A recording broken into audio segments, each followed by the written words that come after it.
Hebreos en el capítulo 5, verso 7 y verso 8.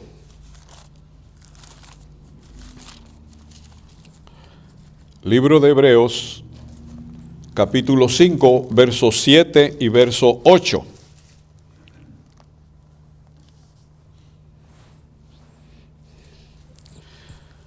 Y dice la Sagrada Escritura en Hebreos capítulo 5, verso 7 y verso 8.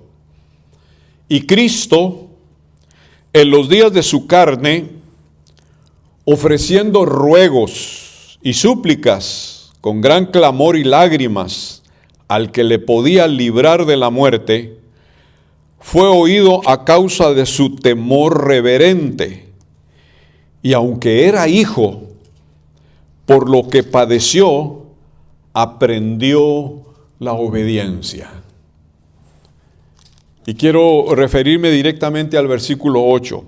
Y aunque era hijo, por lo que padeció, aprendió la obediencia. Cuando comenzamos a ver este versículo de la Sagrada Escritura, podemos meditar en conocer más a Jesús. Y cuando conocemos más a Jesús en su persona humana, absolutamente podemos tomar ese ejemplo y podemos alimentar nuestra alma y podemos participar de lo que el Señor Jesús era y cómo vivía y cómo se movía y cuáles eran esas cualidades gloriosas en la persona del Señor Jesús, que aunque era verdaderamente humano, Él dijo de sí mismo que era el Hijo del Hombre y era perfectamente humano, y en su perfecta humanidad nosotros podemos aprender de tal manera del Señor que nuestras vidas pueden crecer aún más y poner en práctica todo aquello que el Señor Jesús realizó en su persona humana. Y una de las primeras cosas que nosotros encontramos está en este texto de Hebreos capítulo 5 y verso 8. Aunque era hijo, por el padecimiento, dice, aprendió la obediencia. Algo importante que a Dios le agrada es la obediencia. El Señor Jesús sabía que al Padre le encantaba la obediencia. Y Él vino para obedecer al Padre en todo aspecto.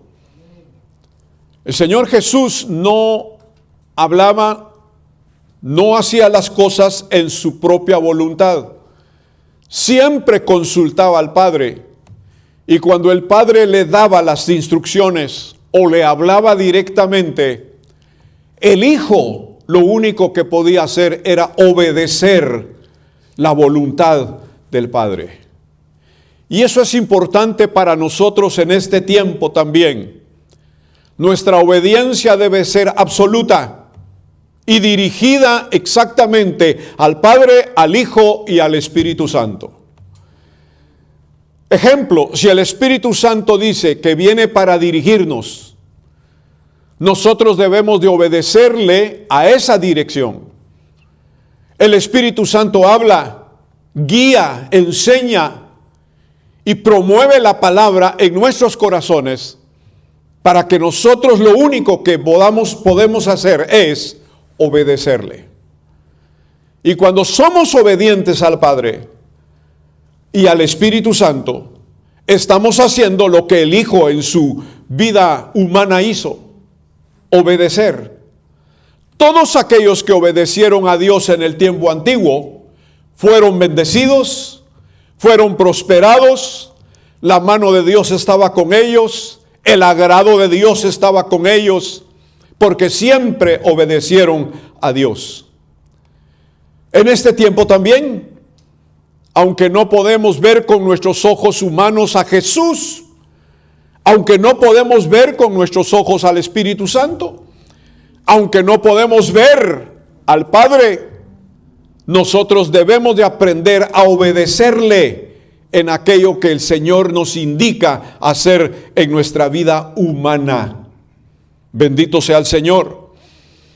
La segunda cosa que podemos admirar de Jesús es que el Señor Jesús era manso y humilde de corazón. Mateo 11:29.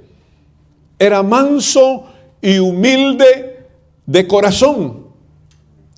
Dos virtudes importantes, la humildad y la mansedumbre.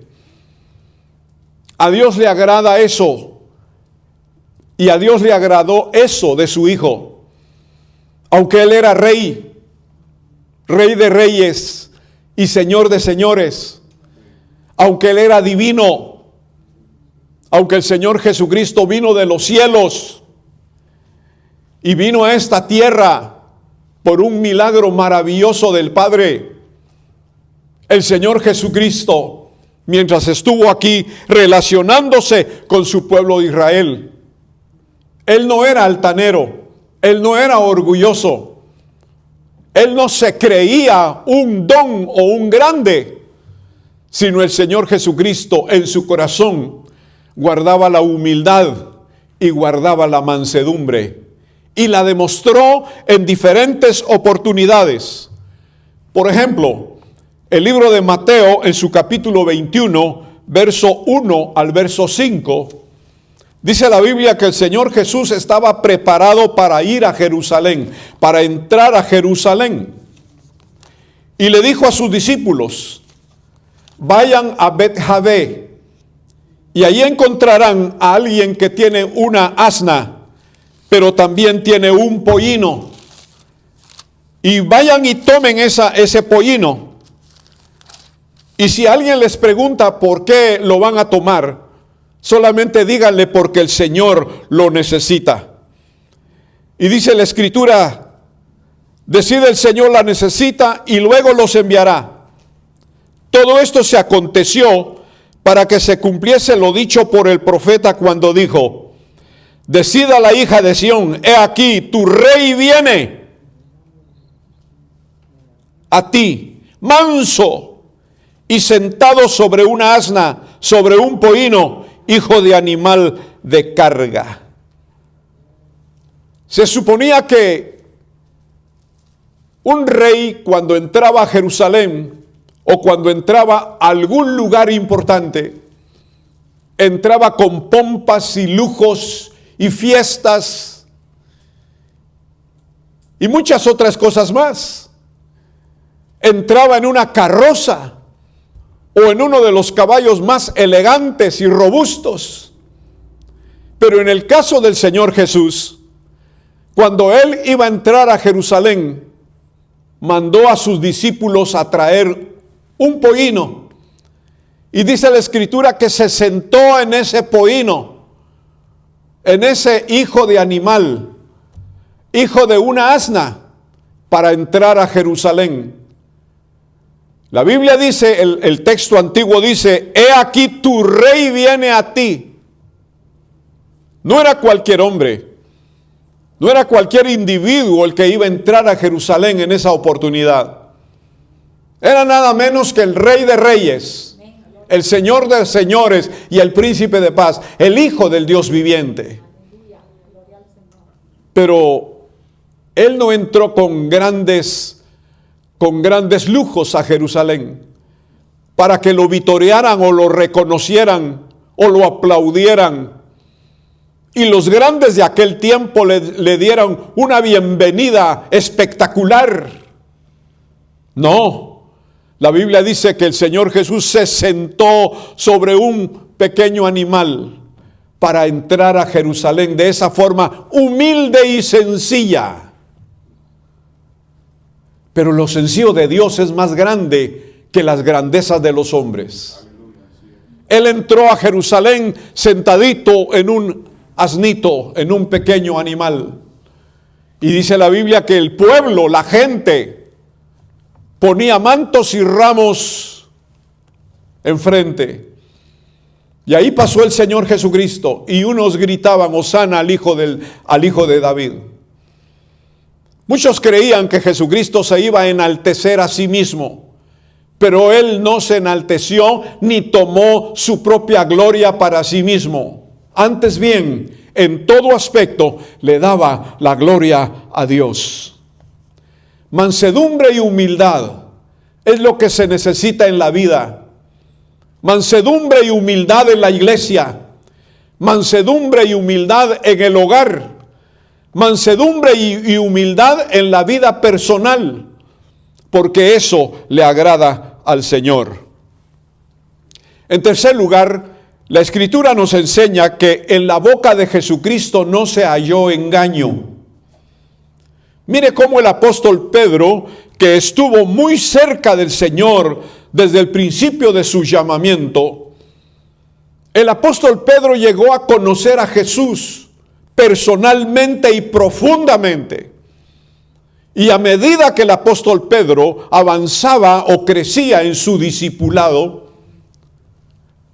aprendió de Jesús algo importante, o notó en el Señor Jesucristo algo importante, que en la boca del Señor Jesús nunca hubo un engaño. Primera de Pedro, capítulo 2 y versículo 22. Dice muy claramente, en el cual no se halló engaño. En su boca nunca hubo engaño. Hoy en día los hombres para lograr algo engañan. Para conquistar algo lo hacen. Hoy en día la gente es engañosa. De hecho, el Señor Jesucristo habló en Mateo 24 que se iba a intensificar el poder del engaño en todo el mundo. Iban a haber engañadores en los últimos tiempos. Iban a haber personas que tenían un ministerio engañoso y que iban a descarrilar y a llevar a la gente en un proceso de engaño. En este tiempo es lo que vemos. Hay grandes masas que son movidas por sistemas engañosos, por sistemas mentirosos. Y la gente le gusta creer a la mentira y estar en la mentira y moverse en la mentira. Al engaño le llaman verdad. Y se alegran mucho cuando hay engaños, porque dice, esto es lo que me gusta a mí. Pero es algo que le desagrada a Dios. En el Señor Jesucristo no había engaño. Cuando Él decía la verdad, la decía. Él no envolvía la mentira con alguna pequeña verdad o él escondía la verdad para declarar algo incorrecto. No. El Señor siempre fue derecho en su verdad. Siempre habló lo correcto. Al pecado le llamaba pecado. El Señor Jesucristo siempre juzgó a la gente porque Él tenía la autoridad del poder como verdadero Dios. Tenía el poder y la autoridad de juzgar y su justicia era correcta.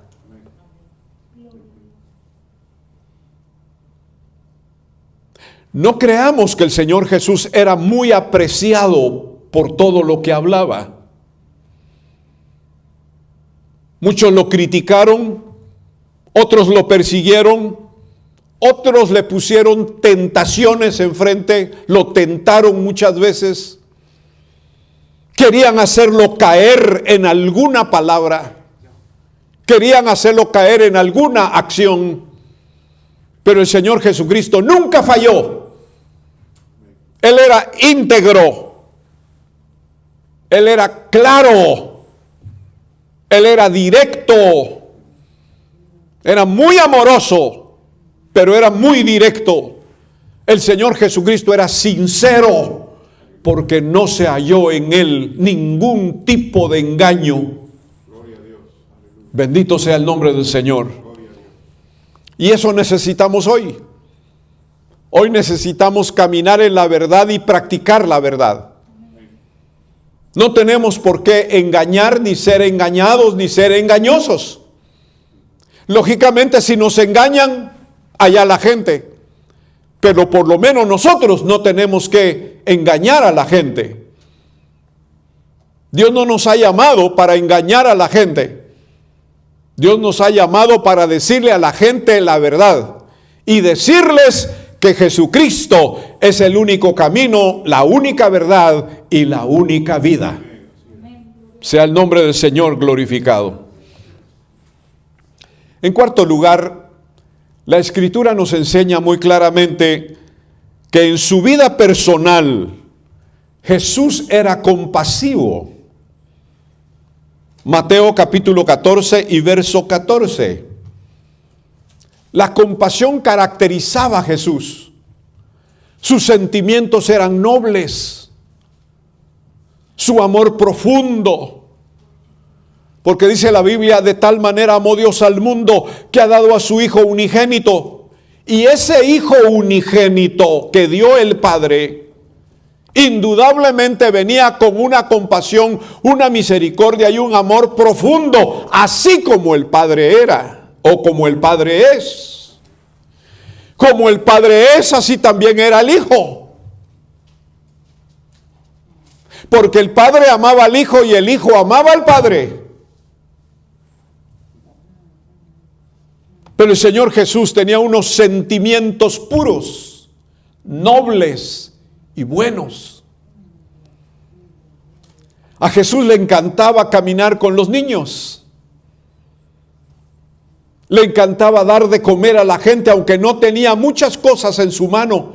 Él podía hacer milagros para multiplicar la comida y para que todos comieran a gusto en su presencia. En la compasión del Señor Jesús estuvo visitar a los pecadores, aún a los fariseos engañosos, que no lo querían, que no lo apreciaban. El Señor Jesús pudo compartir con ellos alguna comida y se sentía bien comiendo ahí con esos fariseos. Pudo hacer fiesta con Mateo, el publicano, que no era muy apreciado por causa de su trabajo. Pero después de su conversión a Cristo, de su entrega al Señor, confirmando su llamamiento delante del Señor, Mateo invitó a Jesús a una fiesta. Y el Señor Jesús estuvo con Mateo comiendo en su casa. El Señor Jesús tenía un espíritu de amor grande y profundo como hasta el día de hoy. El Señor es compasivo hasta el día de hoy. Se compadece de los enfermos, de aquellos que están atribulados por el diablo, de los abandonados, de los despreciados, de los pobres, de la viuda, del huérfano. El Señor se compadece de todos aquellos que padecen males, todo aquel que padece tristeza, angustia, y en su vida hay desolación probablemente, o se sienten mal. No hay nada mejor que recurrir a Jesucristo, porque el Señor Jesús permanece todavía como un ser compasivo. Un ejemplo lo tenemos en la Sagrada Escritura. La Biblia dice en San Mateo que una mujer, la cual se desconoce su nombre y también se desconoce el nombre de su hijo, dice la Biblia que iba en un féretro o llevaban en una carroza a su hijo porque había muerto y lo llevaban al cementerio. Pero la mujer iba desconsolada.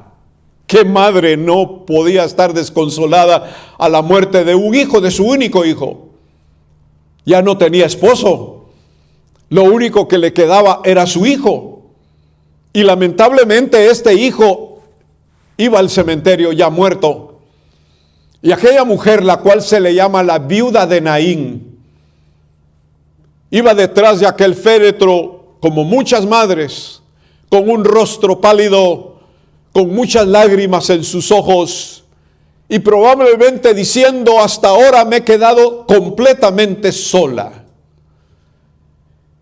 Dice la Biblia que Jesús iba pasando por ese lugar y cuando vio aquel cuadro, cuando vio aquel desfile de gente y cuando vio a aquella mujer que era el centro de la vista de todos, que iba llorando y tal vez con amargura, desconsolada. Dice la Biblia que el corazón del Señor se llenó de compasión y misericordia. Se empezó a mover en misericordia y Él mismo dijo: paren el féretro. Aleluya. Paren el desfile. Y toda la gente se quedó asombrada, porque Jesús paró el desfile. ¿Qué iba a hacer el Señor ahí? Bueno, la Biblia dice en el libro de San Juan: yo soy la resurrección y la vida. Y no hay duda de eso. Yo soy la resurrección y la vida. Cuando pararon el féretro, Jesús se acercó a aquel muchacho que estaba muerto. Y dice la Escritura que le habló al muchacho y le dijo: muchacho, levántate. Y el espíritu de vida regresó al cuerpo de aquel muchacho. Despertó aquel muchacho, se recobró, se saltó de aquel lugar y todos se quedaron asombrados porque el Señor Jesucristo le dio vida. Y dice: y le entregó vivo el hijo a su mamá. Porque el Señor Jesús se llenó de compasión por ella. Por causa de ella, el muchacho resucitó por el poder de Dios. Dios puede hacer eso hoy. Jesús puede hacer eso hoy. Grandes obras y maravillosos milagros pueden suceder hoy. Pero no es por la fama de algún predicador. No es por la grandeza de la multitud de gente que haya en algún auditorium. No es por una campaña y grandes bocinas y mucha música que suceda eso. No, es por la compasión de Dios. Es por la compasión de Jesucristo. Porque todavía Él siente compasión por todos los necesitados. Sea el nombre del Señor glorificado. Y en quinto lugar, la palabra del Señor dice que Jesucristo era y es y sigue siendo perfecto para siempre. Hebreos capítulo 7 y versículo número 28.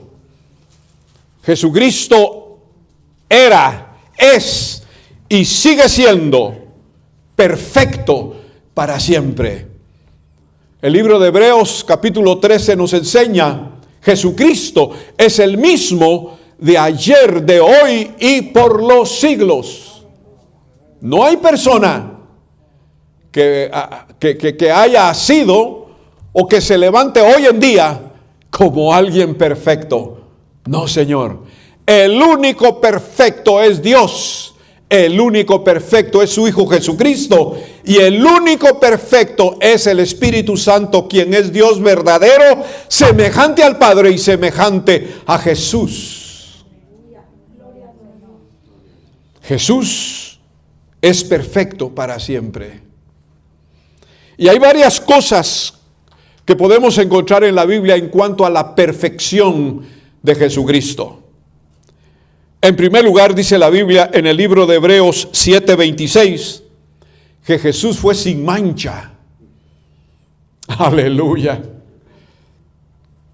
Jesús fue sin mancha. No había suciedad en Él, ni en su mirar, en su actuar, cuando Él tocaba, cuando Él hablaba, en su caminar. No se le podía encontrar mancha. En otras palabras, la vida de Jesús era una página totalmente blanca, pristina, limpia. Y no había una imperfección en Él. Es que así era el Hijo Santo de Dios. Por eso la Biblia le enseña que Él es santo. También enseña la palabra de Dios que siendo un cordero, tenía que ser un cordero sin mancha. Y así era el Cordero de Dios, el que fue presentado en la cruz del Calvario. Todas las acusaciones que los hombres dijeron en contra de Jesús no tuvieron valor, porque Jesús podía decir: ¿quién puede acusarme de pecado? Nadie. El Señor Jesús vivió una vida impecable. Y Él sigue siendo impecable en los cielos y regresará de los cielos como un ser maravilloso sin mancha. Esa es la bendición de la iglesia hoy. Y así quiere el Señor que sea la iglesia. Una iglesia sin mancha.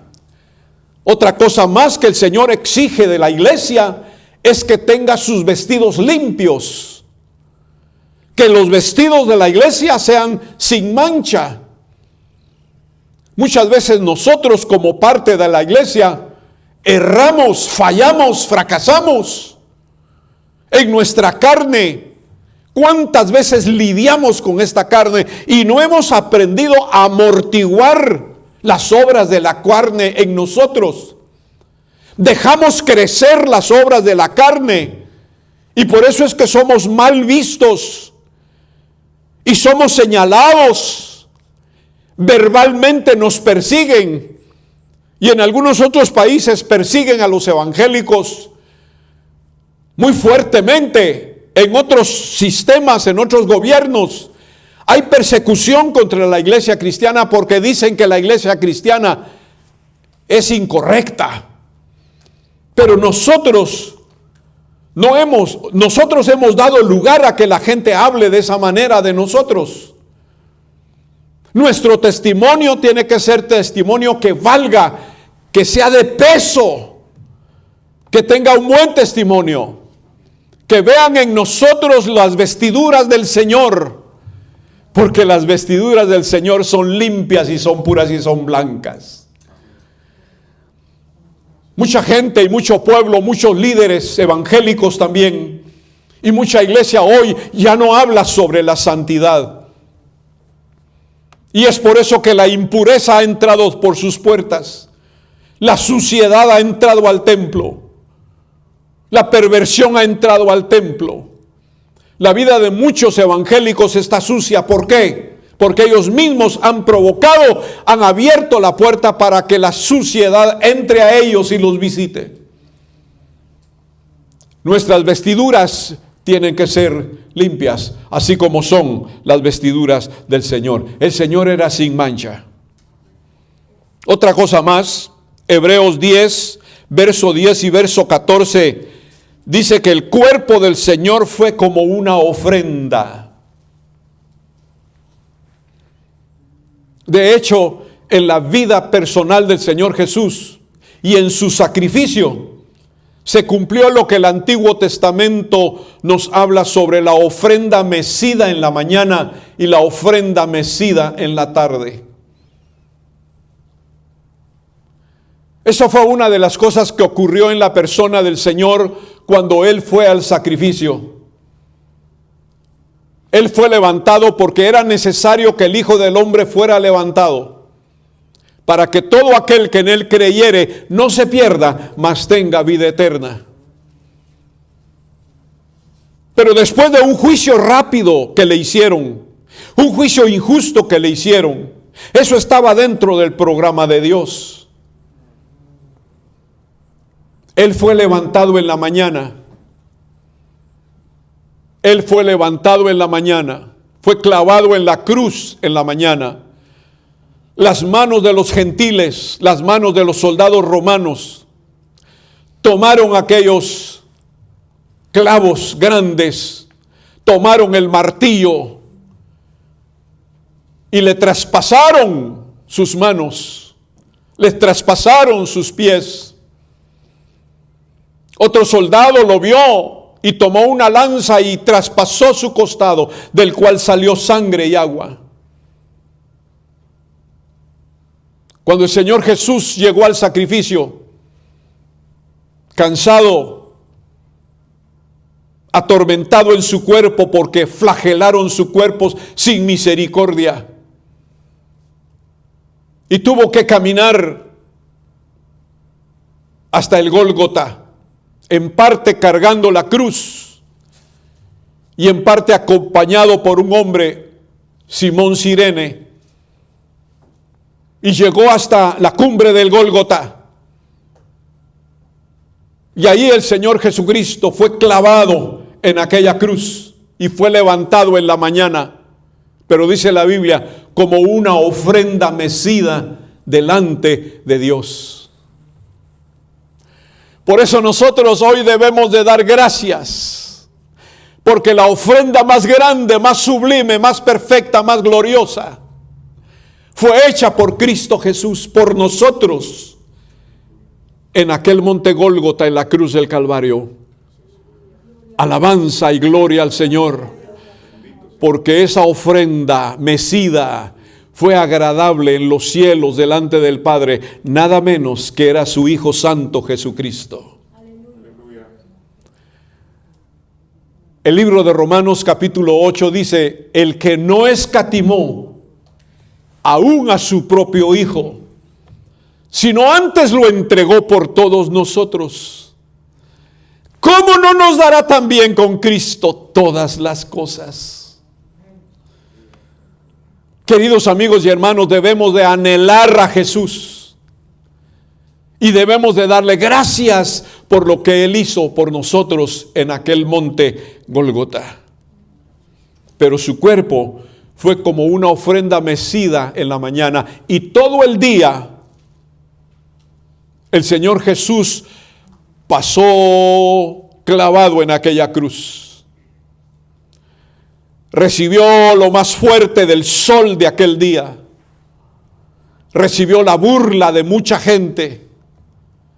Y probablemente a sus pies muchos escupitajos, inmisericordes, escupidas de la gente, escupidas incrédulas, escupidas de odio a sus pies. Y pasó todo ese día ahí, pero había un solo propósito, que en la tarde el mismo Cristo que se ofreció en la mañana fue el mismo Cristo que como ofrenda mecida en la tarde se ofreció a Dios diciendo, Padre, todo ha sido consumado. Alabanza a su nombre. Otra cosa importante que nos enseña segunda de Pedro capítulo 1 y verso 16, que Jesús era, es y sigue siendo majestuoso, majestuoso. Aleluya. Mi amado Señor Jesucristo tiene una majestad increíble, divina. No hay tanta majestad en la tierra que pueda parecerse a la majestad del Señor Jesús. Hemos visto a través de la historia, a través del tiempo, muchas fotografías, muchas gráficas, muchas presentaciones de gente multimillonaria, de gente que tiene una capacidad humana increíble aquí en la tierra, que tiene montañas de dinero, que tienen casas, vehículos para conducirse, que tienen trajes, que tienen festividades tan grandes y tan sublimes, pero nada comparable. No pueden llegar a tener la majestad como la majestad del Santo Hijo de Dios. Aleluya. Jesús sigue siendo majestuoso. Bendito sea su santo nombre. Bendito sea su santo nombre. Por eso, esa majestad Jesús la ganó con su sacrificio en la cruz. Porque el Padre dijo, le daré un nombre que es sobre todo nombre, para que al nombre de Jesucristo se doble toda rodilla de los que están en los cielos, de los que están en la tierra, de los que debajo de la tierra, y toda la gente que tenga lengua confiese que Jesús es el Señor, para la gloria del Dios Padre.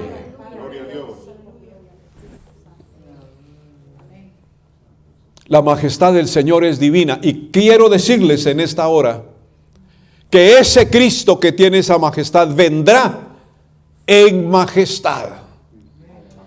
Cuando Él nació en esta tierra, vino en humildad, en sencillez, en cierta pobreza. Pero cuando Él regrese, Él no va a regresar igual.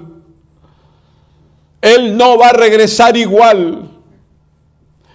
Él viene de la gloria eterna del Padre, pero viene envuelto en majestad.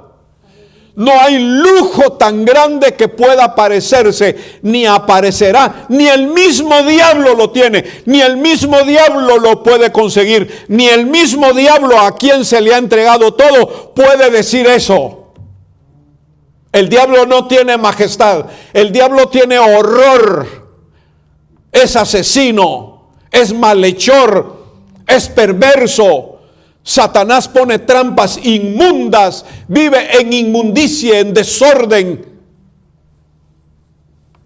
Ni el mismo diablo, con todo lo que tenga, puede llegar a ser o puede llegar a tener lo que Cristo es. La majestad del Señor es incomparable. La majestad del Señor es única.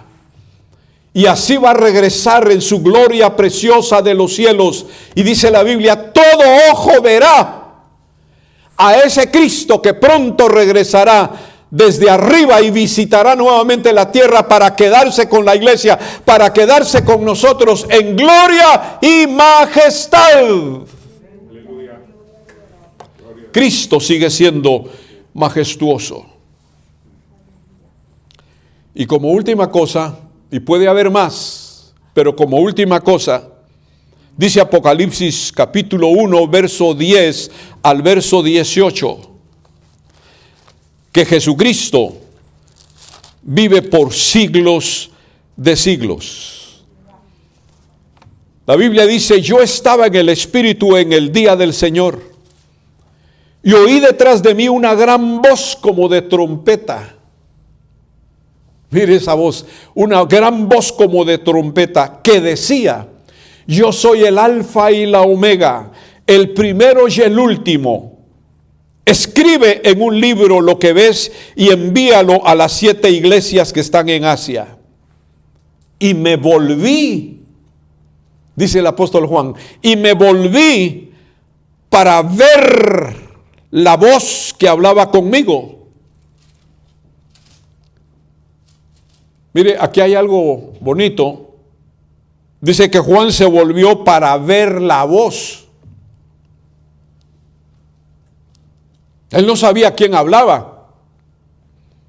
Una voz no se ve, una voz se oye. Pero Juan dice, yo me volví para ver la voz que hablaba conmigo. Y cuando se volvió, vio 7 candeleros de oro, y en medio de los 7 candeleros a uno semejante al Hijo del Hombre, vestido de una ropa que llegaba hasta los pies y ceñido por el pecho con un cinto de oro. Su cabeza y sus cabellos eran blancos como blanca lana, como nieve, sus ojos como llama de fuego, sus pies semejantes al bronce bruñido, refulgente como un horno, su voz como estruendo de muchas aguas. Tenía en su mano derecha 7 estrellas. De su boca salía una espada aguda de 2 filos. Su cara o su rostro era como el sol cuando resplandece en su fuerza. Ese es el Cristo que yo predico. Ese es el Cristo que ama a la iglesia. Ese es el Cristo que estamos esperando. Y cuando le vi, caí como muerto a sus pies. Pero Él puso su mano derecha sobre mí diciéndome, no temas. Yo soy el primero y el último, el que vivo y estuve muerto, mas he aquí que vivo por siglos de siglos. Amén. Aleluya. El Señor Jesús le estaba diciendo al apóstol Pedro, al apóstol Juan, no moriré otra vez. Él viene a reinar.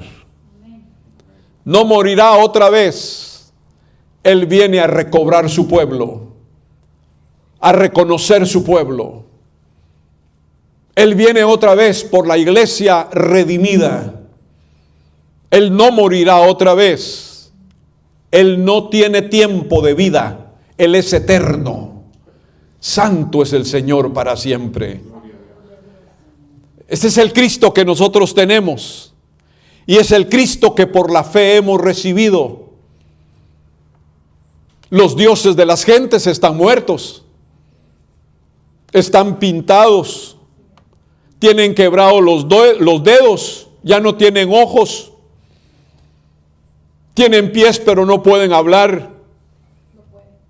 Hay tanta gente que pone su fe en un cuadro. En un cuadro pintado por algún hombre pintor, un hombre sabio pintor.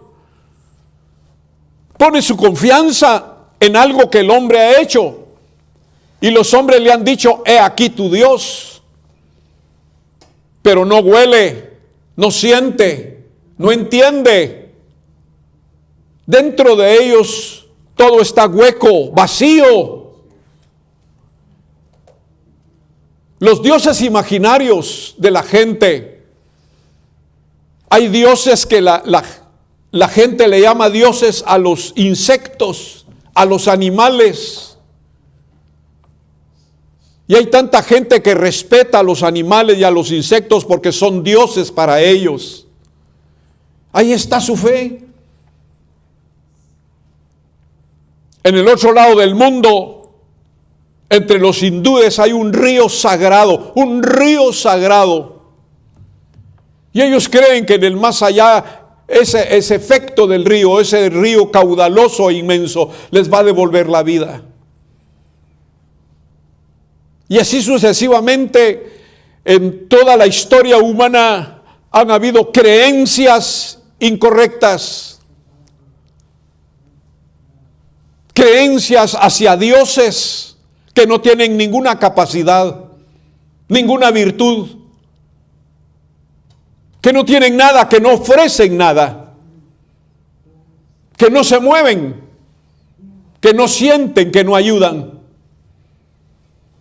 Pero el Hijo del Dios viviente, el cual es Jesucristo, no solamente estuvo vivo en esta tierra, aunque le mataron, y él ciertamente fue a una tumba, y su cuerpo estuvo durante 3 días en esa tumba. Pero la Biblia dice en Romanos capítulo 8, que el Espíritu Santo, Dios Espíritu Santo, levantó de entre los muertos a Jesús. Aleluya. La tumba ni la muerte lo pudo detener. Al tercer día, según las Escrituras, y según lo que Cristo dijo, Jesús predijo su resurrección, que Él iba a resucitar al tercer día. Y eso fue lo que sucedió. Aunque los hombres de aquel tiempo dijeron, robaron su cuerpo, mentira. Porque el Señor Jesús apareció vivo a sus discípulos, a 500 hermanos, a muchos más que amaron su nombre. Él se reveló a ellos vivo de entre los muertos. Y pudieron tocarlo y pudieron comer con Él y pudieron verlo y pudieron ver cómo se fue de esta tierra a los cielos. Y ese Cristo que resucitó de entre los muertos, que vive para siempre, está ahora, dice, a la diestra del Padre. Y de esa diestra, de esa gloria del Padre, volverá otra vez a la tierra, porque Él vive por siglos de siglos. Su vida no tiene fin.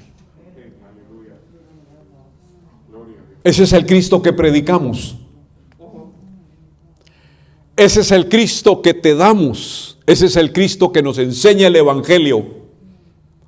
Y ese es el Cristo que tú y yo debemos de seguir. De caminar con Él, de vivir con Él, de tener experiencias con Él.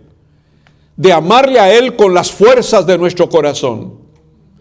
El Señor quiere que nos convirtamos en sus discípulos y que aprendamos a conocerlo más, porque conociendo más a Jesús, entendiendo más de Jesús, crecerás más en Jesús. Que Dios nos bendiga.